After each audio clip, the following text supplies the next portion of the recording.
Si vous aimez pas les films très malaisants, passez votre chemin. We can bring her back.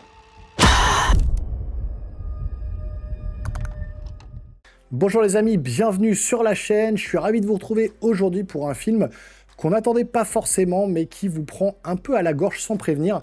C'est le film Substitution Bring Her Back des frères Philippou. Alors, on avait déjà eu affaire à eux pour le film La Main, Talk to Me en anglais.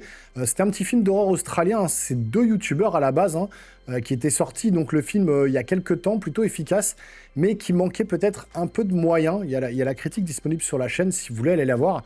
Et là, ils reviennent avec peut-être un peu plus d'ambition, plus de budget, et surtout pour ce film-là, beaucoup plus de noirceur, puisqu'on va être sur une histoire de deuil, de possession et d'enfants traumatisés.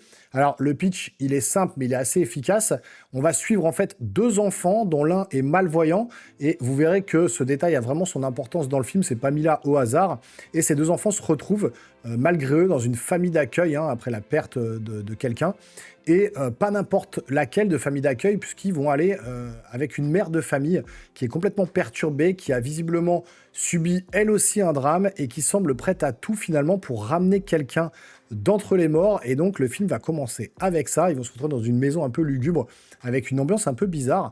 Et donc c'est justement cette ambiance pesante qui marche bien dans le film, puisque le film, comme je vous dis, parle de deuil, de résurrection, mais également de possession. Et clairement, ça tape dans un registre que j'adore, hein. Coucou l'exorciste.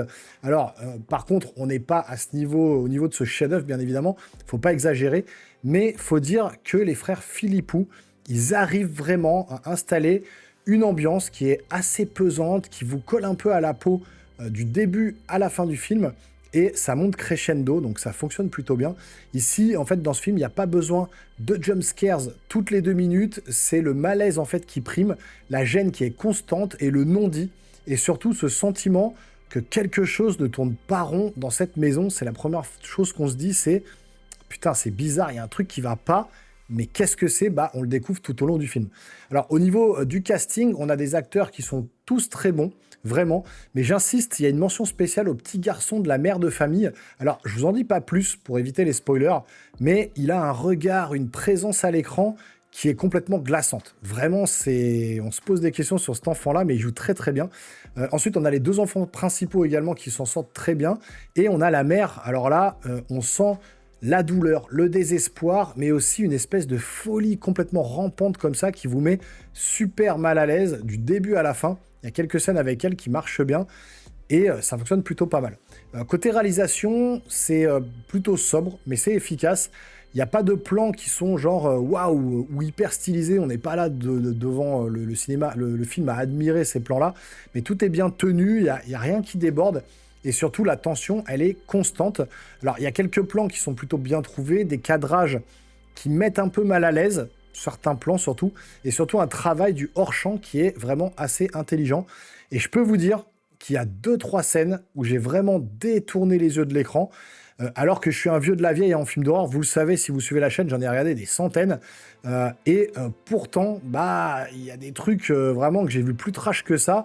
Mais là, c'est le contexte, la mise en scène, le ressenti plus ou moins psychologique qui rendent ça très difficile à regarder.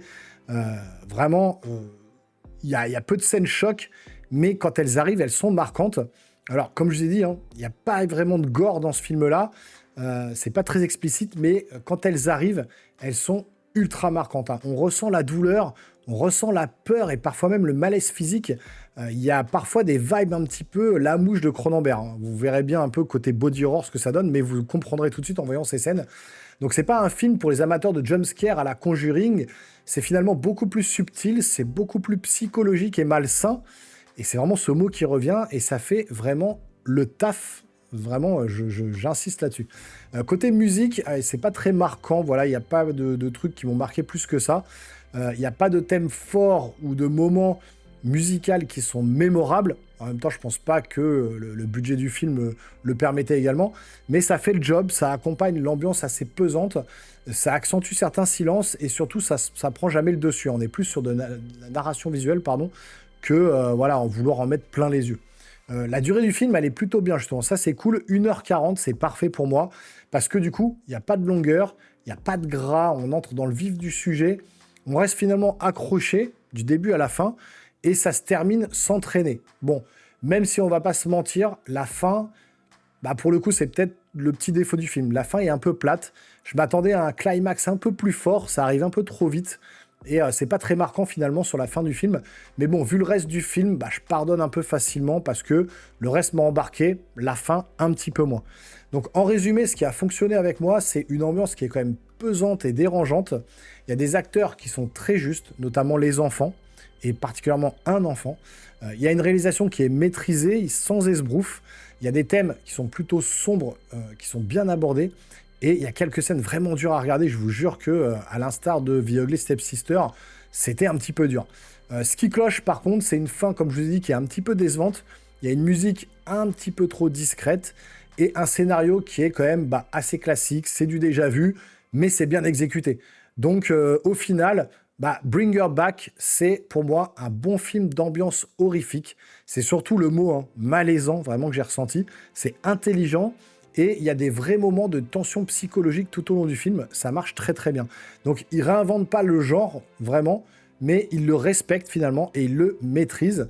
Donc si vous aimez les films qui vous mettent un peu mal à l'aise comme ça, justement les films comme je vous ai dit, Bring Her Back, etc., mais des films qui vous font pas forcément sursauter, foncez. Et ma note pour ce film, ça sera un 7 sur 10. Voilà, c'est pas un chef-d'œuvre, mais c'est une bonne claque, bien dérangeante. Comme on en voit trop peu, voilà, le style body horror en ce moment, il revient un peu à la mode. Voilà, j'irai plus sur le côté body horror, on va dire, allez, La Mouche de David Cronenberg, mais vraiment, voilà, en allant vraiment chercher très loin.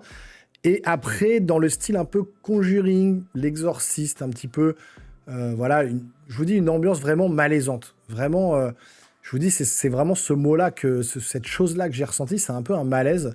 Parce qu'il y a vraiment 2-3 scènes vraiment qui m'ont fait tourner le regard. Et vraiment, pour le coup, j'ai l'habitude de voir ce genre de film-là. Mais il y a 2-3 scènes où ça touche trop au corps, quoi. Et je me suis dit, mon Dieu, il va loin, très loin. Et même les maquillages, tout ça, c'est bien fait, quoi. C'est pas du CGI, c'est vraiment du practical. Et pour le coup, les frères Philippou, ils sont bons là-dedans. Alors, ces deux anciens youtubeurs, ils avaient fait La Main. Là, ils font celui-là. Ça monte un peu crescendo. Il est meilleur que La Main. Qu'est-ce que ça va donner sur le prochain film? J'ai hâte de voir leur prochain métrage. Parce que si on leur donne encore plus un peu les moyens, si on leur donne un petit peu la liberté créative comme ça sur les films d'horreur, je pense vraiment qu'ils peuvent aller plutôt loin. Les frères Philippou à surveiller de très près. Parce que, voilà, ces ambiances un peu pesantes, un peu malaisantes, avec du côté body horror, le côté un peu gore qui fonctionne bien. Il n'y en a pas énormément, encore une fois. Je vous dis, c'est vraiment l'ambiance qui se met petit à petit en place. Et après, quand les scènes arrivent, les scènes gore ou qui font un peu flipper, en fait, elles durent pas longtemps non plus. Elles durent que quelques minutes. Il y en a 2-3 dans le film. Mais quand elles arrivent, elles sont tellement impactantes qu'on est là, genre, waouh, ok, c'est un peu hardcore, mais allez, on continue. Et c'est ce truc-là que j'aime bien parce que ça pose vraiment une vraie ambiance, au-delà de vouloir en faire trop à la Evil Dead, mettre du sang partout, du gore, des trucs. Alors ça plaira pas à tout le monde, c'est sûr, mais je trouve qu'il y a ce petit truc qui fait qu'il se démarque un petit peu des autres films, même si on est sur quelque chose de convenu et quelque chose qu'on a déjà vu, je trouve qu'il le fait bien. Et moi, j'ai trouvé que c'était un plutôt bon film, quoi. Donc, vous le verrez très bientôt en salle. Moi, j'ai pu le voir sur culturegeek.com. Il y a merech.com, mais il y a également culturegeek.com. Donc, vous pouvez le trouver également si vous le souhaitez. Mais ça sort également au cinéma. Donc, si vous voulez me laisser un petit commentaire pour me dire ce que vous en avez pensé, si vous l'avez déjà vu ou si vous comptez le voir, n'hésitez pas, c'est juste en dessous. Et puis, si la vidéo vous a plu, vous pouvez également vous abonner à la chaîne, activer la petite cloche, lâcher le gros pouce en l'air qui fait plaisir, c'est important. Et nous les geeks, on se voit très rapidement sur une prochaine vidéo. Portez-vous bien surtout. Ciao!